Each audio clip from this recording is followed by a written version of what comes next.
हाय, मेरी बड़ी बेटी को ना जॉन्डिस हुआ है और पिछले 15-20 दिन से उसकी बहुत तबीयत ख़राब थी, बुखार आ रहा था और ना अस्थमा का भी प्रॉब्लम बढ़ गया था और प्लस ना उससे वोमिटिंग भी हो रहा था, कुछ खा ही नहीं पा रही थी। तो ये देखिए मैंने ना कल फिर ना एम्स जाते समय उसे खिचड़ी बना कर के दिया था, गुआवा टमाटर में थोड़ा ब्लैक सॉल्ट डाल कर के दिया था और 3-4 दिन वो एम्स में भी एडमिट थी। सबसे पहले तो हमने गिरीश अग्रवाल सर को दिखाया था जो अस्थमा का उन्होंने ट्रीटमेंट किया। फिर उसके बाद हमने सोचा कि लेडीज़ डॉक्टर को भी दिखा लेते हैं, तो लेडीज़ डॉक्टर ने भी सब देखा, दोनों ही डॉक्टर ने सभी टेस्ट कराया पर उसमें कुछ भी नहीं निकला। और गायनिक मैम ने कहा था कि हो सकता है गैस का प्रॉब्लम हो सकता है, तो गैस्ट्रिक वाले डॉक्टर को दिखाइए करके।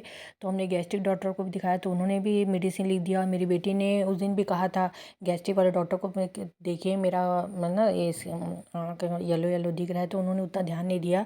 उसके बाद सेकंड डे जब मैं उनके पास ले कर के गई ना कि आपने जो गैस का दवाई दिया था उससे तो कुछ भी ठीक ही नहीं हुआ और बहुत इसको तकलीफ़ हो रहा है करके, तो जब उन्होंने टेस्ट कराया तो ना इसका बिलीरुबिन बहुत ही ज़्यादा बढ़ा हुआ था और उन्होंने कहा कि इससे जॉन्डिस है। फिर हमने वहाँ से हम लोग आ गए और डायरेक्ट हम लोग एम्स गए, उसे एडमिट करा दिए क्योंकि एम्स में बहुत अच्छा ट्रीटमेंट होता है। तो 3 से 4 दिन ना एम्स में थी।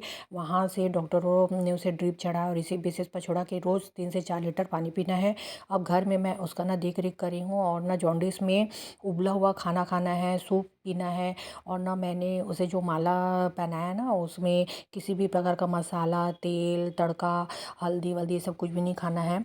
और वैसे भी पीलिया के पेशेंट को तो हल्दी नहीं खाना चाहिए। और देखिए मैं उसके लिए ना सुबह तो पहले खिचड़ी बनाई थी, फिर उसके बाद मैंने गुआवा और टमाटर, गन्ना उसे छील करके दिया था। दोपहर में मैंने उसे अनार पपाया दिया था। फिर रात के समय मैंने ना उसके लिए पालक का सूप बनाया था। उसमें पालक है, धनिया पत्ती, टमाटर, आधा आलू और गाजर को मैंने अच्छे से 2 से 3 सीटी आने तक उबाल लिया। उसके बाद मैंने उसे ठंडा करके उसमें ना थोड़ा सा ब्लैक सॉल्ट और जीरा पाउडर डाल करके पीस दिया।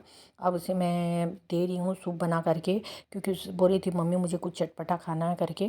तो मैं देखिए मैं उसके पास लेके जा रही हूँ और पहले देख करके तो वो मुँह ऐसे ऐसे कर रही थी, फिर उसके बाद जैसे उसने खाया तो उसे बहुत ही अच्छा लगा। और देखिए ये पहले बाहर का बहुत खाती थी, तो मैंने पहले से उसे बोला था कि बाहर का ज़्यादा मत खाओ। बाहर का खाना में, रेस्टोरेंट का खाना में कितना मिलावट रहता है, तो आजकल के बच्चे लोग समझते नहीं हैं। अब देखिए अभी उसे घर का खाना खाना पड़ रहा है। और सभी बच्चों को मैं तो ये सलाह देती हूँ कि अपने मम्मी पापा का कहना मानना चाहिए और घर का खाना खाना चाहिए। घर का खाना आप जितना भी खाएंगे उसमें कोई हानि नहीं पहुँचेगा गाइस, पर बाहर का आप जितना भी खाओगे, अच्छे से अच्छे रेस्टोरेंट में भी मिलावट रहता है। तो प्लीज़ केयर करिएगा और डॉक्टरों ने उसे ज़्यादा से ज़्यादा पानी पीने के लिए बोला है।